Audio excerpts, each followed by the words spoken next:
Bem-vindos ao Sim ou Não. Este é o programa semanal de debate do Portugal Amanhã e esta semana debatemos os desafios económicos e orçamentais do novo governo. A pergunta é, o governo liderado por Luís Montenegro tem condições para aumentar a despesa e reduzir a receita de impostos? Ou seja, estimular o crescimento económico baixando a carga fiscal e, ao mesmo tempo, aumentar a despesa pública, até para responder aos pedidos de melhoria salarial de polícias, militares, professores e outras reivindicações. Sim ou não? Neste debate vamos também analisar que prioridades deve ter o novo Primeiro-Ministro na área económica e também infraestruturas essenciais ao país e até num modelo de governação num contexto político de curta maioria relativa no Parlamento. Ora, comigo tenho Paulo Carmona, economista e gestor, presidente do FAI, o Fórum de Administradores de Empresas, também da Associação Portuguesa de Contribuintes, e António Rebelo de Sousa, economista, membro da direção da Ordem dos Economistas, professor da Universidade de Lusíada e professor jubilado da Universidade de Lisboa. Bem-vindos a ambos, muito obrigado pela vossa disponibilidade de agenda. Sabem que têm cerca de um minuto e meio para a defesa da tese, digamos assim, de cada um e depois podemos interromper à vontade. Não levarão a mal se podemos tratar pelos nomes próprios. Com certeza, é um prazer. Muito bem, muito bem.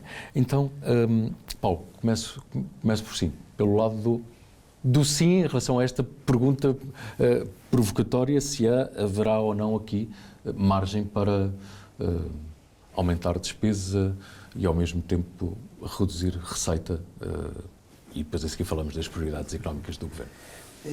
Eu não acredito que haja margem. Não há margem, porque senão este Governo também o teria feito. Eu não acredito que um Governo como o atual, ou que tem funções, enfim, está a cessar funções, seja sádico a ponto de não dar atenção também às classes que hoje em dia estão a lutar, os professores, os médicos, o próprio SNS, os médicos a sair do SNS por falta de condições de remuneração e de trabalho.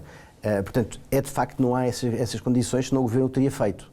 Agora, há questões que me colocou, ou seja, há margem ou não há margem? Não há muita margem, é aquelas questões que têm de ser feitas, ou seja, há uma urgência e há uma obrigatoriedade do Governo se comportar perante determinadas classes, determinadas funções e determinados recursos, que sem eles nós não conseguimos ter. Há um serviços públicos hoje em dia de penúria. É uma questão do garrote que às tantas as pessoas não conseguem respirar e aquilo tem que se abrir um bocadinho, um ou dois furos, não se pode abrir muito porque de facto o esforço de consolidação da austeridade ou de contas certas que este Governo fez, e fez bem. Hoje em dia conseguimos, com a ajuda da inflação, ter uma dívida abaixo de 100% do PIB, o que nos coloca já bastante afastados das piores práticas, mas há, de facto, não margem, mas, sobretudo, obrigatoriedade de acorrer com alguma urgência a determinadas questões, que depois obviamente iremos dizer mais à frente, mas nós não conseguimos mas a questão até é mais no sentido de é quase um imperativo estimular o crescimento económico. Por aí sim. É um imperativo. Depois é a questão dos economistas, e o meu querido colega também vai falar aqui a questão do multiplicador, porque sim, vamos baixar os impostos, aumentar o consumo, ou vamos expandir as despesas do Estado para depois o efeito multiplicador. Aliás, isso foi debatido na campanha eleitoral. Sem esse efeito multiplicador, nem vou discutir isso, vou dizer é que na questão hoje em dia, a folga orçamental que pode vir a ser criada este ano por força do crescimento económico, tem de ser, de alguma forma, devolvida a determinados setores da economia que estão asfixiados. Não é? É uma questão de dar ar antes que os serviços, e nós hoje em dia temos serviços públicos no estado em questão e é preciso acorrer a eles. Portanto, não há uma margem para de repente começar a espalhar ou a distribuir muitas benesses por todos, pelo contrário, eu acho que o que vem aí não é fácil. Há também a urgência, nomeadamente, de acudir às obrigatoriedades do PRR condicionantes aos cheques, mas isso também falaremos mais à frente, não tem a ver com margem financeira, mas é essencial que este Governo, mas qualquer Governo, eu acho que aliás as próprias promessas de todos os governos, todos os partidos na campanha eleitoral, versavam uma reposição do tempo de trabalho dos professores, um aumento das condições de serviço dos profissionais de saúde. Portanto, não se trata deste Governo, tratar-se-á de qualquer Governo, de qualquer partido que assumisse as responsabilidades do país, utilizar alguma dessa margem para acorrer a setores de serviços públicos garroteados nos últimos anos pela urgência que havia de equilibrar as contas e baixar a dívida pública. Vamos já refletir melhor sobre alguns desses temas. António, qual é a sua visão relativamente a estas? A minha visão eu penso que a situação é bastante complexa. Quer dizer, nós temos que pensar em termos de opções reais. Opções reais é considerar diversos cenários alternativos que são realmente possíveis e tomar opções e realmente tomar decisões em termos de afetar verbas do Orçamento de Estado neste ou naquele setor em função desses cenários alternativos. Portanto, o que se passa é que nós vivemos numa Europa em guerra, não é? Enfim, o grau de probabilidades dela realmente se intensificar é bastante elevado e eventualmente nós teremos que estar envolvidos também nesse esforço de guerra. Enfim, o grau de probabilidades também é relativamente elevado e isso tem que ser tido em linha de conta. E, por outro lado, é preciso... Aqui há divergências de fundo. Entre aqueles como eu que entendem que há áreas que são muito importantes, como é o caso da área da segurança e da defesa nacional, sobretudo num contexto de guerra. E portanto, acho que isso é prioritário. Não é?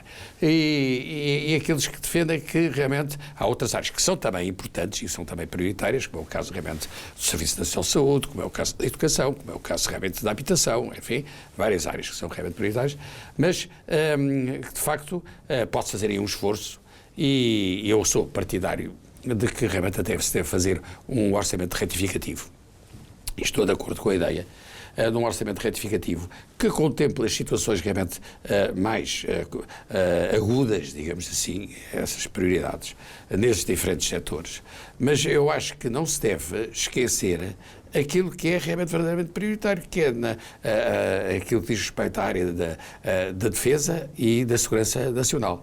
E que realmente também é preciso contemplar a necessidade de fazer alguns aumentos e algum investimento no Serviço Nacional de Saúde, na educação há compromissos que já foram assumidos que têm que ser realmente também devidamente contemplados, realmente há outros aspectos também a ter a linha de conta, mas não se pode ir tão longe mesmo nessas áreas quanto seria realmente desejável. E sobretudo, enfim, aquilo que parece mais difícil de conciliar, porque nós não estamos num contexto de grande crescimento económico esperado. Quer dizer, aquilo que se espera na Europa, e nós dependemos muito da Europa, somos uma pequena economia aberta que depende realmente em 70%, digamos assim, do nosso comércio externo, depende realmente da Europa. Dependemos muito, sobretudo, da Espanha, da França e da Alemanha. Num contexto que não é de crescimento económico acelerado na Europa, pelo contrário, realmente é de desaceleração do crescimento económico, nós estarmos realmente a pensar em aumentar muitas despesas e em reduzir significativamente os impostos, não é fácil. É impossível. E é impossível, estou convencido que é mesmo impossível, sem agravar o déficit orçamental. Ou sem passarmos a ter déficit orçamental, porque não temos déficit orçamental, temos felizmente o excedente orçamental. Teremos que passar a ter déficit orçamental e agravamento da dívida. Isso parece-me evidente. E isso também seria nefasto. Portanto, há uma coisa que as pessoas nunca fazem as contas neste país. Enfim, os supply-siders são muito partidários da ideia de que é preciso realmente baixar os impostos, porque baixando os impostos, realmente as receitas continuam a ser elevadas, porque realmente há menos evasão fiscal e não sei o quê. E, por outro lado, realmente, até entender a curva de Laffer, a célebre curva de Laffer, que é uma curva realmente interessantíssima, de acordo com a qual, realmente, de facto, se nós realmente aumentarmos os impostos, inicialmente aumentam as receitas fiscais, mas a partir de certa altura começam a baixar. Sim. Só que o que é verdade é que ninguém estudou ainda a sério, quer dizer, qual é a curva de Laffer aplicada ao nosso país. Quer dizer, se eu perguntar realmente a um membro do governo que diz é preciso, mas é aplicar a curva de Laffer, porque depois realmente se nós, a certa altura, baixamos os impostos, até realmente aumentam as receitas fiscais, e por mas o senhor sabe em que ramo da curva de Laffer é que se dá? Está no ramo descendente ou no ramo ascendente? Já estudou isso? Não sabe. Não há estudos feitos sobre isso. Portanto... Mas isso leva-me, se me permite a interrupção, isso leva já para o tema, até porque abordou já o tema também do retificativo. Veremos o que é que acontece nas próximas semanas e após a apresentação do programa de governo, o risco político do retificativo, se o retificativo passaria ou não. O Partido Socialista já disse que, em princípio, passaria se fosse necessário haver um retificativo. Mas a questão é, que falávamos ainda há pouco, é possível este ano, uma coisa é o orçamento para 2025, mas é possível baixar impostos como foi prometido, na verdade, na campanha eleitoral? A questão do Luís há pouco sobre a margem financeira, acho que estamos todos de acordo, não há muito margem financeira, há que ter alguma restrição, algum cuidado, até pelos vários cenários, e o António falou muito bem neles, mas há que atender a essas situações que são prementes. A baixa de impostos, que será uma baixa ligeira, seria mais ou menos consensual. Pode ser mais um sinal aos mercados? É mais um sinal aos mercados que é um governo que acredita mais de devolver um pouco às empresas e às pessoas esses receitas que estão a ser hoje em dia retiradas.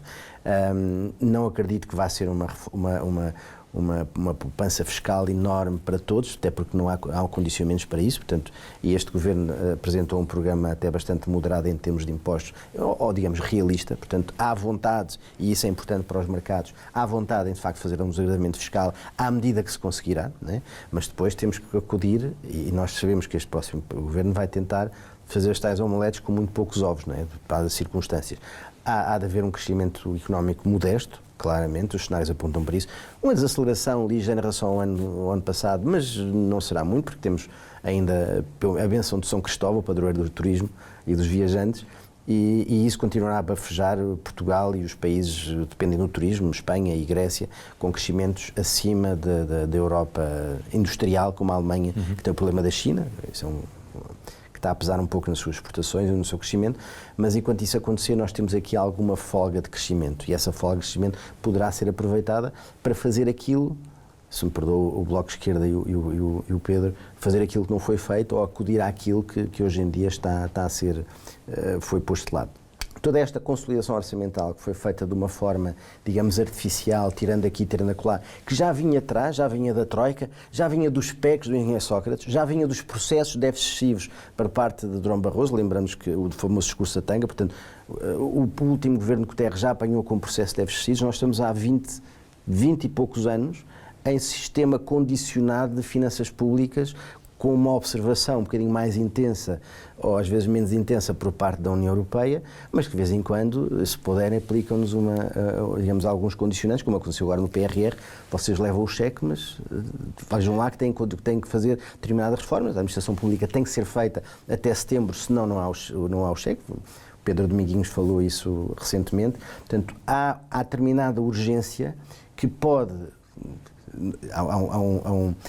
Um governante dizia que todos eles sofrem do síndrome do Terreiro do Paço, que é, chegam ao governo cheio de ideias, cheio de programas, cheios de boas vontades, porque eu acredito que todos tenham boa vontade, e depois de repente são apanhados nas urgências, nos assuntos correntes, e gastam neles 90%, digamos, a apagar fogos. Por isto, por aquilo, por uma classe que, ou por internamento, ou processos, ou que seja, que são todos são urgentes, todos imediatos, e depois vamos esquecendo das grandes ideias, aquilo que é importante fazer em termos de... Mas a propósito de grandes ideias, e pegando também aqui numa outra questão, que obviamente está condicionada com o que acabaram de referir, mas que há projetos de infraestruturas que o país reclama e anseia há vários anos. Entretanto, o Primeiro-Ministro indigitado já veio referir que tomará em breve decisões relativamente à questão do aeroporto. Há obras em curso já relativamente à modernização da linha ferroviária de Lisboa-Porto, mas há margem, de facto, para o aumento do investimento público, porque o investimento público tem sido o grande sacrificado, diria eu, nos últimos anos. Depende se há margem ou não, depende. Porque se houver uma intensificação da guerra da Europa, e se, ainda por cima, realmente, se vier a verificar o cenário do Presidente Trump ganhar as eleições, a Europa tem que se governar a si própria, não é? Realmente, e, portanto, nesse contexto, o esforço financeiro que a Europa vai ter que fazer, incluindo Portugal, vai ser muitíssimo maior. E, portanto, se num cenário desses altamente pessimista, não há margem.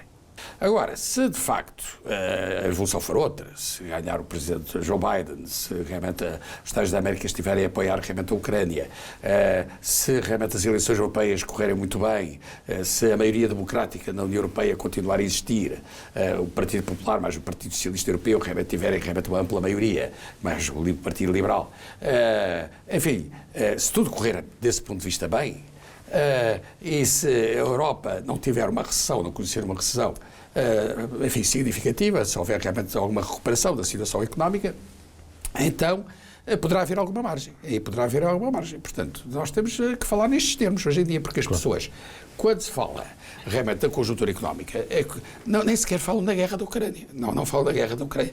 E nem falam realmente num contexto realmente de guerra em que realmente nós temos que fazer um maior esforço financeiro. Praticamente não se falou Não se fala.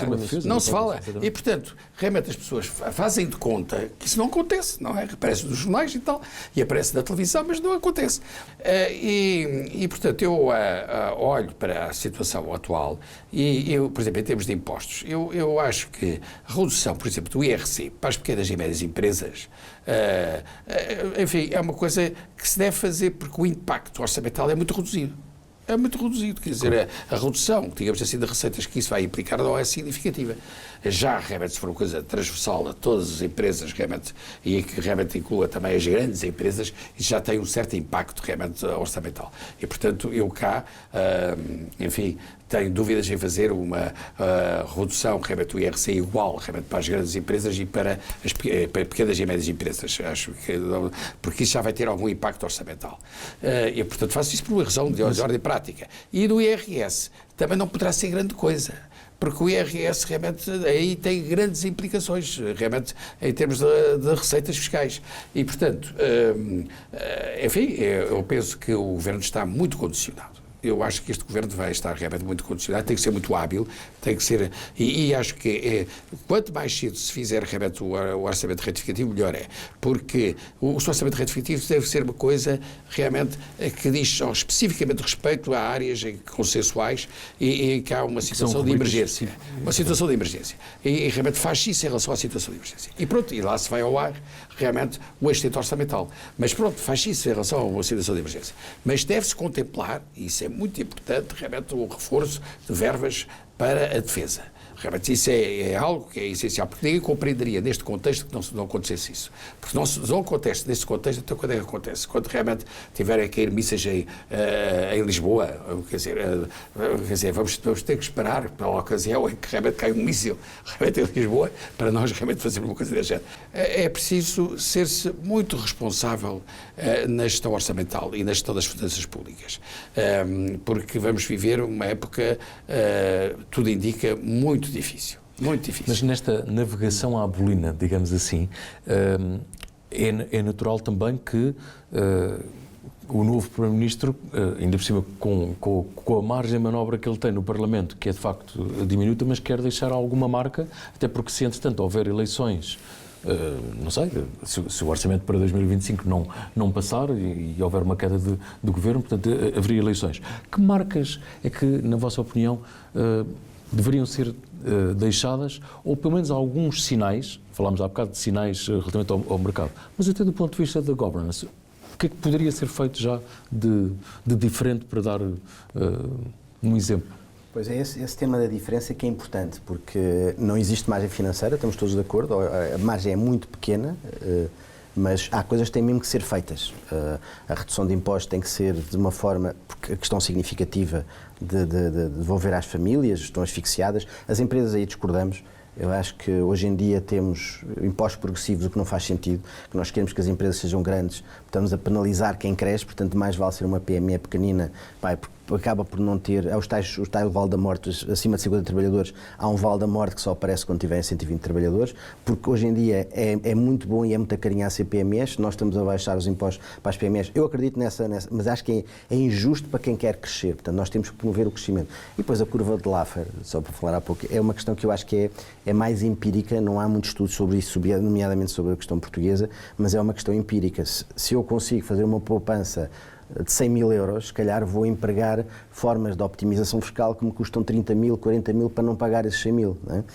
Agora, se os meus impostos for só 50 mil, é o chamado custo de oportunidade, eu se calhar, já não me interessa estar agora grandes optimizações fiscais, de um ponto de vista legal, já não estou a pôr fora a questão de fuga aos impostos ou fraude, estou a falar de situações que podem ser feitas, e há muitos fiscalistas a trabalhar nisso, e se calhar já não me compensa. Portanto, esse custo de oportunidade existe em termos empíricos, principalmente para as empresas famílias é mais difícil.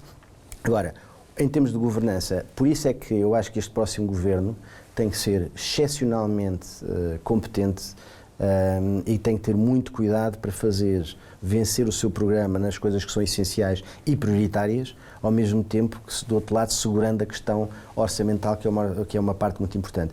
E eu também queria voltar um pouco também ao que disse o António, também para corroborar, é que se nós tivermos... Aliás, o Governo, semana passada, atribuiu 100 milhões de euros para munições para a Ucrânia, portanto, uma fatura...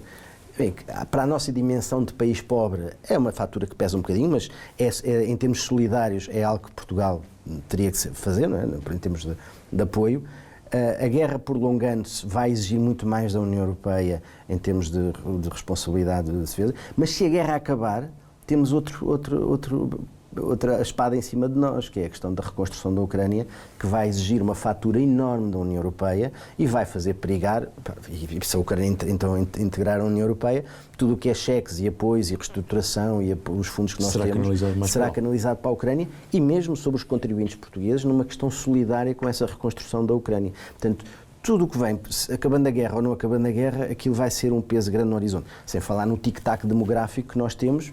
Felizmente que haja a imigração que nos vai aqui a colar, colmatando essa questão demográfica, mas a prazo é uma situação de finanças públicas. Agora, a governança da governança do governo, em termos políticos, é essencial que ele esteja muito unido e esteja muito coeso, porque tem que negociar com um governo frágil,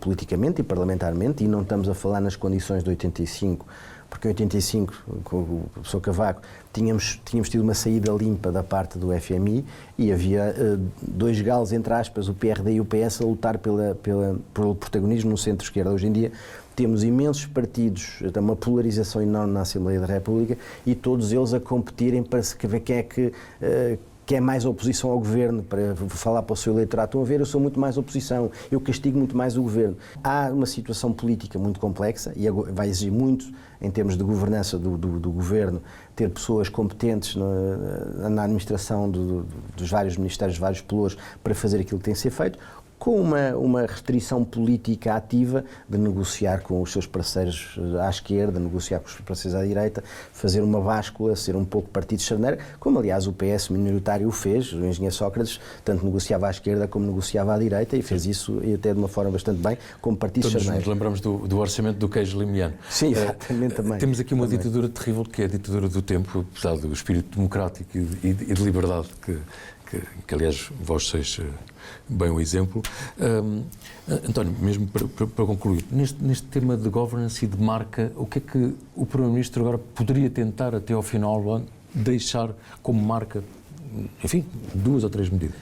Não, ele tem que ser competente, o Governo, e tem que explicar bem à opinião pública as suas medidas. Quer dizer, portanto, há aqui 2 vertentes que são importantes.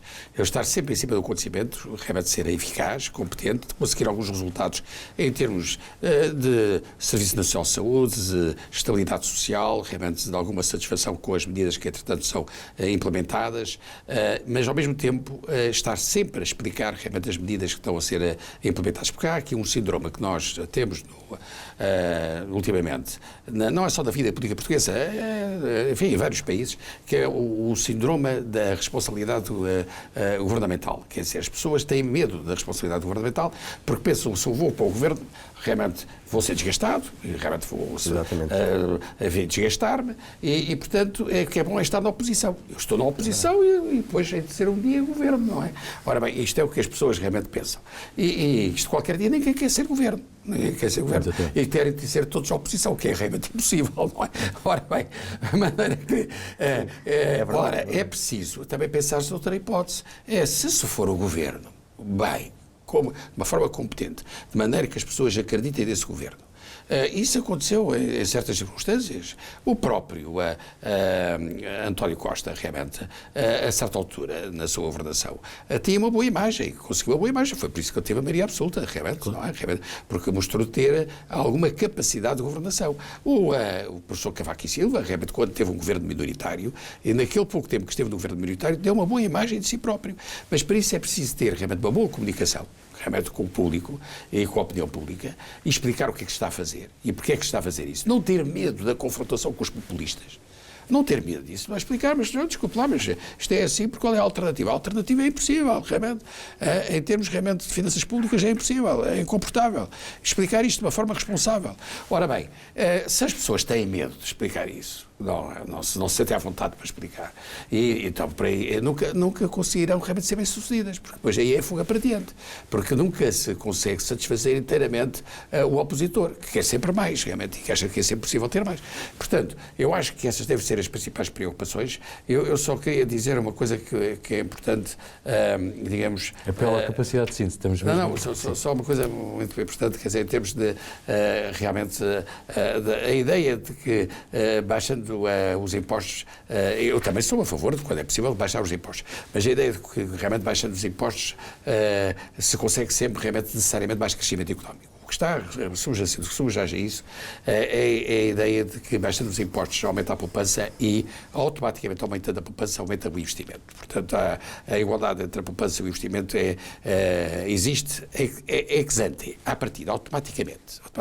Isso não é verdade. Realmente, o Keynes realmente demonstrou que realmente é só ex post, ao fim de um certo período de tempo. Estou de acordo com aquilo que foi dito pelo Paulo, realmente, estou de acordo com ele, que o que é preciso é nós fazermos a gestão do possível, se for possível reduzir alguns impostos, deve-se reduzir realmente esses impostos, temos que realmente realizar algumas despesas, mas temos sobretudo que ter a preocupação de ir explicando à opinião pública todos os passos que vão sendo dados e as implicações desses passos. Isso é importante ser feito de uma forma responsável, porque quando se procede desta maneira, de uma forma responsável, é muito difícil que setores mais radicais populistas sejam bem-sucedidos. Mas é preciso haver essa preocupação. 30 segundos só para só 30 segundos. É uma questão que eu perfeitamente de acordo, que é, não se trata de baixar os impostos, trata-se de repor uma carga fiscal mais baixa do que é hoje em dia, porque a carga fiscal é muito elevada. Recordo que há muitos impostos do tempo de brutal aumento de impostos de Vítor Gaspar ainda não foram revertidos, portanto é uma questão de baixar, porque é aquela questão, é mais o ter de ser feito do que provavelmente tentar agradar ou tentar cumprir promessas, isso vai ter que ser feito. Outra questão que estava a falar com o António, que é muito importante, é o poder de convocatória das pessoas para a política.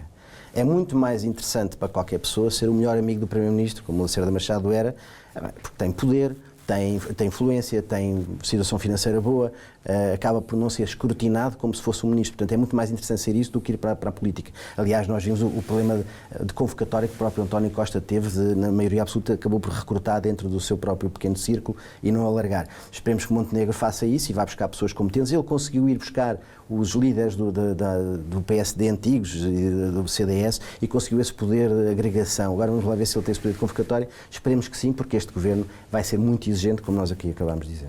Paulo Carmona, António Rebelo de Sousa, muito obrigado. Teríamos com certeza imenso para conversar. Foi um gosto, muito obrigado. É tudo, já sabe, pode ver o debate sim ou não em amanhã.pt ou na Euronews, aliás fica disponível no canal YouTube em português. Pode também ouvir o podcast e, claro, ler no jornal Portugal Amanhã, que sai à sexta-feira com o Sol. Conto consigo na próxima semana.